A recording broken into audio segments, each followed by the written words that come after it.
Hello အားလုံးပဲမင်္ဂလာပါ episode 4ကနေပြန်လည်ကြိုဆိုလိုက်ပါတယ်ဒီနေ့လုပ်ပေးမယ် Big Kaka season လေးကတော့ John လာထဲမှာကိုတပါအပြောင်းလဲတွေဖြစ်လာဖို့ရှိလဲဆိုတာကိုကြည့်ပေးမယ် Big Kaka reading လေးပဲဖြစ်ပါတယ် Okay part 1 Tiger Eye Crystal လေးပါ part 2 Amethyst Crystal လေးပါ part 3 Adventure Eye Crystal လေးပါနော်ကျန်တဲ့ပါလေးကိုရွေးချယ်လိုက်ပါနော် Hello part 1ဒီ Tiger Eye Crystal လေးကိုရွေးချယ်ထားတဲ့ part 1တွေအတွက်ဂျွန်လာမှာဘာ energy တွေအတွက်ဖြစ်လာဖို့ရှိလဲဆိုတာကိုကြည့်ကြမယ်ပထမဆုံးအနေနဲ့ကိုစိတ်ဝင်စားရတွေကို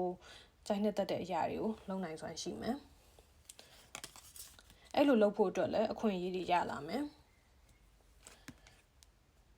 အဲ့လိုလုပ်ဖို့အတွက်အခွင့်အရေးတွေရလာတာနဲ့အမျှကိုယ့်ဘက်ကလည်းကိုမလိုအပ်တဲ့ကိုဘွားအတွက်မလိုအပ်တဲ့အရာတွေကိုထုတ်ပေးဖို့လိုလိမ့်မယ်နော်ကိုဘွားအတွက်မလိုအပ်တဲ့အရာတွေကိုကိုဘွားတွေကနေထုတ်လိုက်နိုင်ဖို့လိုမယ် purification process လိုအပ်တယ်ဆိုတော့လေကိုတော့မကောင်းတဲ့အရာတွေကိုကိုယ်တိုင်သိမြင်ပြီးတော့ကိုဘွားတွေကထုတ်ပေးလိုက်ဖို့လိုမယ်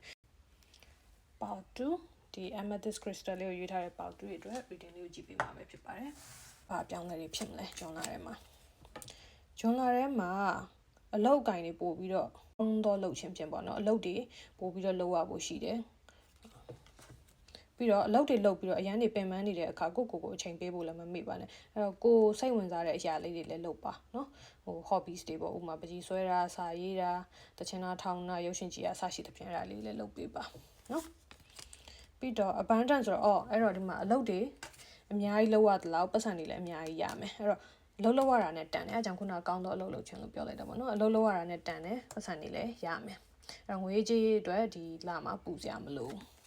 ပူစရာမလိုလို့ပြောနေ no need to worry တဲ့အဲ့တော့ဒီ part 2လေးတွေအတွက်ငွေကြေးပူပန်စရာမလိုတဲ့လလေးပါနော်ဒီ Adventure Eye Crystal လေးကိုရွေးထားတဲ့ part 2လေးတွေအတွက် reading လေးကိုစာပေးမှာပဲဖြစ်ပါတယ်လိုရင်းတူရှင်းလေးပေါ့ကျွန်တော်ထဲမှာဘာပြောင်းလဲတွေလာဖို့ရှိလဲ Six of Pentacles ငွေကြေးရင်းနှီးမြှုပ်နှံထားတာတွေရှိရင်အကျိုးမြတ်ရမယ်ကိုချီးထားတဲ့ငွေတွေရှိရင်ပြန်ရမယ်အတိုးတွေလည်းရမယ်အစရှိတဲ့ပြင်ပေါ့နော်ငွေကြေးနဲ့ပတ်သက်ပြီးတော့ကိုနဲ့ထိုက်တန်တာတွေကိုရတဲ့ညလိုက်တာတွေပြန်ရမယ်လာလေးပဲဖြစ်ပါတယ်ကြည့်ကြမယ်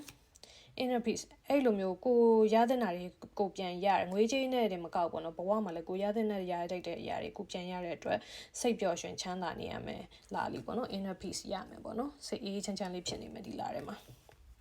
meditation brings answer all စိတ်အေးချမ်းချမ်းလေးဖြစ်တဲ့အတွက်တရားထိုင်တာလည်းပို့ပြီးတော့လှုပ်ဖြစ်မယ်ဒါမှမဟုတ်စိတ်အေးချမ်းဖို့အတွက်တရားထိုင်ဖြစ်မယ်အဲ့လိုမျိုးပေါ့နော်တရားထိုင်တာလေးလှုပ်ပါကိုမတိတာလေးတွေကိုတိကျင်တာလေးတွေရှိရင်တရားထိုင်တာအနေမှာအဖြစ်တွေထွက်ပေါ်